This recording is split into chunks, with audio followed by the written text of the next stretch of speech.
Baie welkom by ons groepies van waarmee ons besig is en daar waar jy is, of dit oggend, aand of middag of wat ook al is. Dis heerlik om saam met jou vandag daar in jou huis te wees. Ons gaan verder met hierdie reis waarmee ons op besig is oor gebed. En ons praat vandag the prayer of adoration, of soos vertaal die gebed van aanbidding. Nou ja, gebed is die menslike respons op voortdurende uitstorting van die liefde waarmee God elke mens omsingel. In een sin is aanbidding nie 'n spesiale vorm gebed nie, want alle ware gebed is daarmee deurdrenk. Ons vra vir niks behalwe om hom lief te hê nie. Ons soek niks behalwe sy verhooging nie. Ons fokus op niks anders behalwe sy goedheid nie. Nou die gebed van aanbidding het ons God lief ter wille van homself, ter wille van sy bestaan, ter wille van sy stralende vreugde. Ons staan stil by 5 momente van aanbidding vandag. Nou ek gaan hulle vir jou kortlik noem.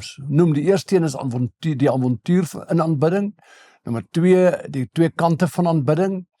3, die trane in God se oë. 4, die struikelblokke in aanbidding. En 5, die boublokke in aanbidding. As ons nou met die eerste een begin, avontuur in aanbidding, dan is die stelling, vervoering het in aanbidding oorgegaan. Nou, dit is die goed wat ek wil hê, ons moet nou 'n bietjie praat. Ek gaan 'n paar stellings maak, en dan vir julle 'n oomblik gee om dit te oordink, en daarbey stil te staan. Nou die stelling wat ek maak is, ware aanbidding is 'n reis van op uitbundige lof na stilte. Nou as jy dit hoor, dan is dit nog vir my belangrik om 'n oomblik daaroor te dink. Om te dink dat aanbidding is 'n reis vanaf uitbundige lof na stilte. Nou dit is wat baie keer gebeur as jy oorweldig word oor dit wat rondom jou gebeur. Of dit nou is na 'n waterval wat met donderende slae oor hierdie afgrond tuimel, en of dit is waar jy in die oorweldiging van die natuur sit en na die hemelruim kyk. Dis so groot, dis oorweldigend. Nou dit is die uitbundigheid. Maar wanneer jy dan in stilte kom, en jy stil raak voor die oordonderheid van 'n waterval wat val, of die grootsheid van die sterrehemel, dis waar daar 'n stilte in jou kom. 'n Stilte oor die grootsheid, die diep intimiteit met God, waar jy oor God begin praat.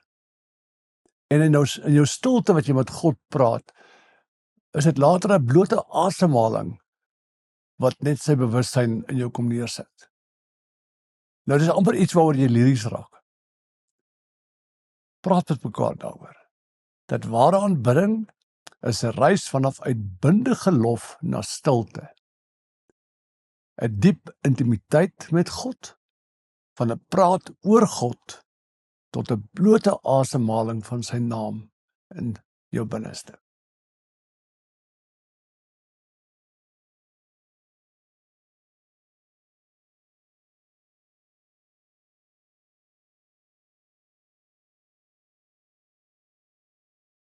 Dit bring ons by die tweede punt, en dit klink snaaks op ou se oor, maar die 2 kante van aanbidding is danksegging en lof. Nou, die gewone onderskeid is, in danksegging gee ons eer aan God vir wat hy vir ons gedoen het, terwyl lof gaan oor God se eer vir wie hy is in homself. Nou as jy dink in Psalm 35 vers 18, dan staan daar, dan sal ek u in die volle vergadering dank en voor die hele gemeente prys. Nou as jy dit sê, dan gaan dit oor die grootsheid van God. Want die danksegging en lof is die betekenis van aanbidding, of wat oorgaan in aanbidding. Met ander, as jy begin besef oor dit wat God doen, en jy sy lof besing, dan kan jy nie anders as om in aanbidding voor hom neer te val nie. En dit is wat ons in die Bybel leer. Gaan sy poorte binne met dankliedere, sy tempel met lofgesange, dank hom, prys sy naam, want die Here is goed, lees ons in Psalm 100 vers 4 tot 5. Daarom die 2 kante van aanbidding gaan oor danksegging en lof, wat eintlik nie geskei kan word nie. Hulle vloei saam as een organiese uitdrukking van ons aanbidding van God. En daarom, kom ons bespreek die stelling wat ons kry in Psalm 100 vers 4 tot 5. Hoe help danksegging en lof ons om dieper aan aanbidding van God te gaan? Hoe help danksegging en lof om ons dieper in aanbidding voor die Here te kom?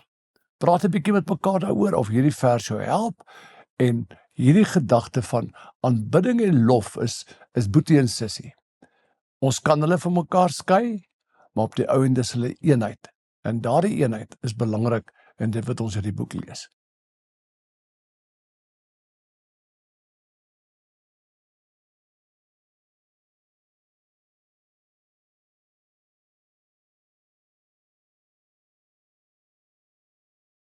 Wanneer Richard Foster met ons praat oor die trane in God se oë, dan moet ek nog gesê het ek 'n bietjie langer stil gestaan by hierdie spesifieke gedeelte wat hy skryf. Want dit is dalk moeilik, want ek het dit moeilik gevind om aan God te dink in terme van trane. Maar nou as jy dink aan Jesus, waar hy in Lukas 19 vers 41 tot 44 oor Jerusalem ween, is dit omdat Jesus iets raak sien, wat hy raak sien, en net hy sien. En as hy dan ween oor Jerusalem, is dit eintlik God se huil oor Jerusalem, God se huil oor die mensdom.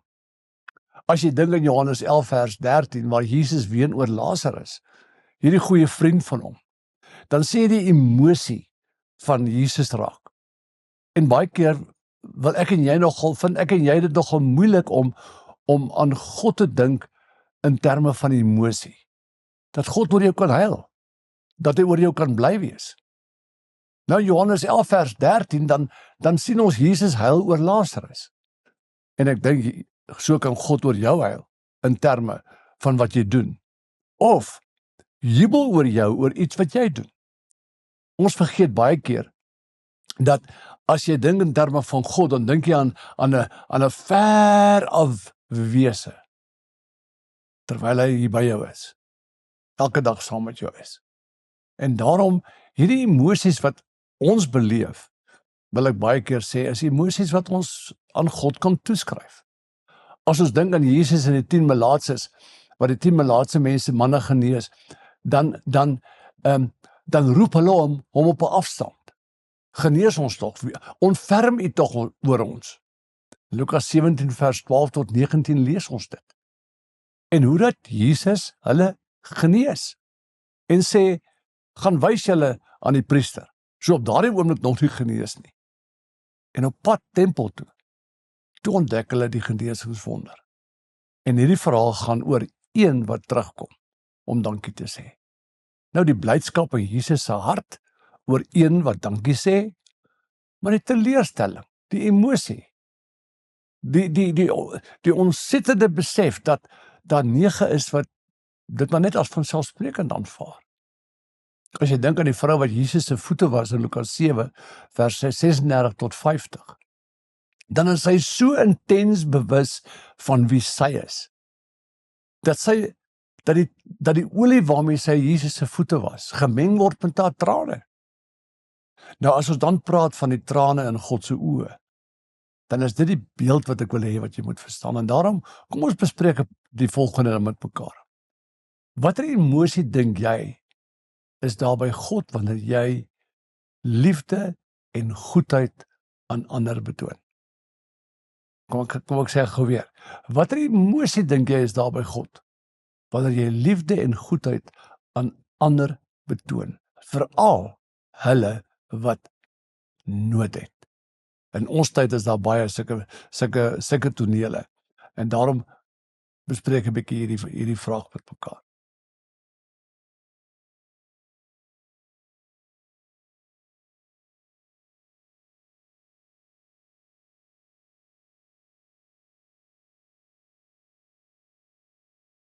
As ons by die 4de punt kom van hierdie hoofstuk in Richard Foster se boek, dan is dit struikelblokke in aanbidding. So daar is sekere dinge wat dit vir jou moeilik maak om regtig by aanbidding uit te kom. Nou Lewis het vir ons 4 redes gegee of 4 dinge wat dit moeilik maak. Nou die eerste een is die ratreis van die lewe. Nou wat weet ons doen die ratreis? Dit maak jou gejaagd en jy is onoplettend. Jy wil dinge gedoen hê en jy is meer bekommerd oor dit wat verkeerd is as wat jy bekommerd is oor dit wat reg is. So hierdie ratreis maak dat jy blind raak vir aanbidding. En die tweede ding is die punt onoplettendheid. Want jy wil alles ontleed in plaas van om anders te dink oor goed. Nou wat bedoel ek daarmee? Dood eenvoudig dit. Sommige mense is so besig met die hoekoms en die waaroms van die lewe, dat hulle die klein dingetjies miskyk van wat reg is. So is jy meer bekommerd oor mense wat onvriendelik is, of mense wat jou nie groet nie, of jy is meer ontsteld oor werk wat nie gedoen is nie, in plaas van om bly te wees oor wat gedoen is.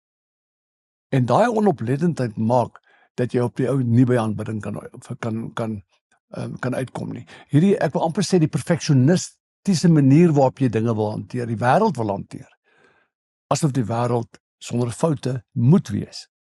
Maar ons lewe in 'n gebroke wêreld. En daarom, in plaas van om alles te ontleed, begin sien die goed raak wat in plek is. Nou hierdie onoplettendheid is 'n hindernis op hierdie pad van aanbidding. Die derde een is gierigheid. En hierdie een is 'n ding wat ons baie versigtig mee moet wees. Ons soek altyd na meer en meer en meer.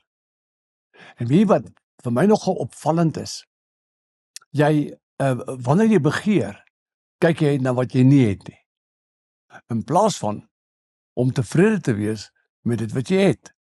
En daarom is dit vir ons moeilik om ons met 'n boemelaar te vergelyk. Inteendeel, ons sal eerder die boemelaar bespreek om te sê, maar hy is te sleg om te werk of iets van die aard. Maar gierigheid, daai soeke na meer en meer, is 'n struikelblok. Dit maak dat ons nie by ware aanbidding kan uitkom nie. En dan die laaste een, die vierde een, is verwaandheid. Nou hierdie een sê ek met groot huiwering. Jy sien net die grys.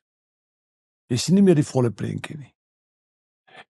En die rede daarvoor is dat jy so 'n groot koppiging kry het oor die dinge wat jy konseis reg doen, dat jy jouself nie meer sien as 'n gebroke sondaar wat elke dag afhanklik is van die liefde en die genade van die Here nie.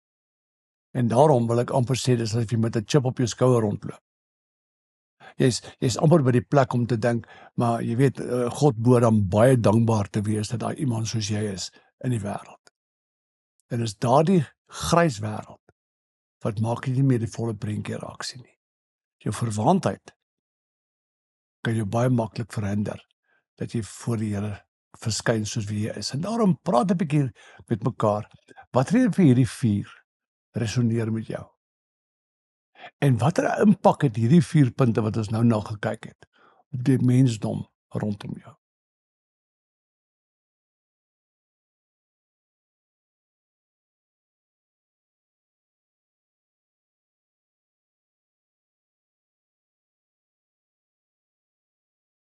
Dit bring ons by die laaste gedagte van vandag, die boublokke in aanbidding. En hierdie is tog vir my baie, baie belangrik.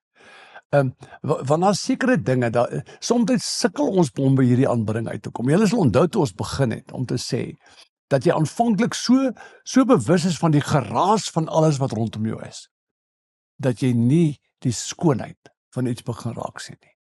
Nou, in die gebed van aanbidding, moet jy leer om soos kinders te wees. Nou wat weet ons van kinders af? Kinders wil hê en hê en hê en hê en hê. En baie keer sukkel ons om ons kinders te leer om dankie te sê.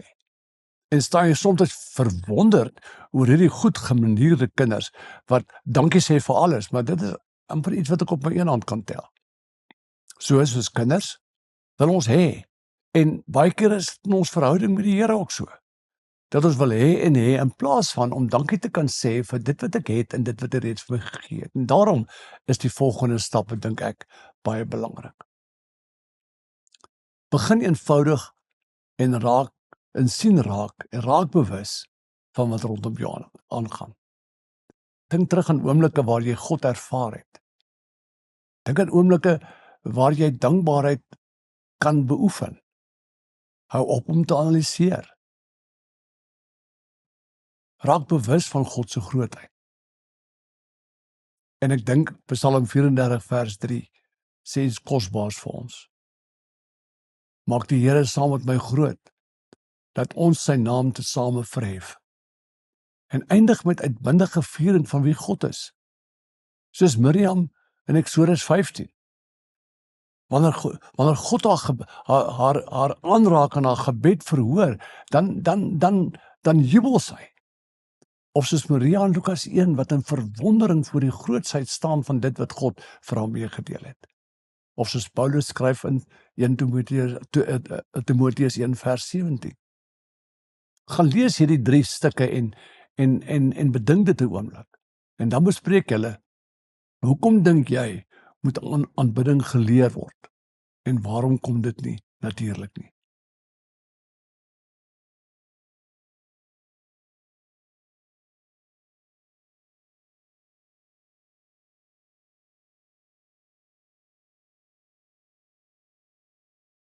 Dan is daar 'n tweede gedagte wat julle met mekaar 'n bietjie verder kan gesels, hoe ons mekaar kan help om die gewoonte van aanbidding te ontwikkel. Sodat jy jou kind help om te groei in 'n verhouding van om dankie te sê, om mekaar te kan help, om te leer om dankie te sê vir dit wat jy het en waarvoor ons elke dag so dankbaar behoort te wees. Mag julle 'n fantastiese reis hierdie week hê wat voorlê en mag julle God se goedheid op verskillende maniere ervaar.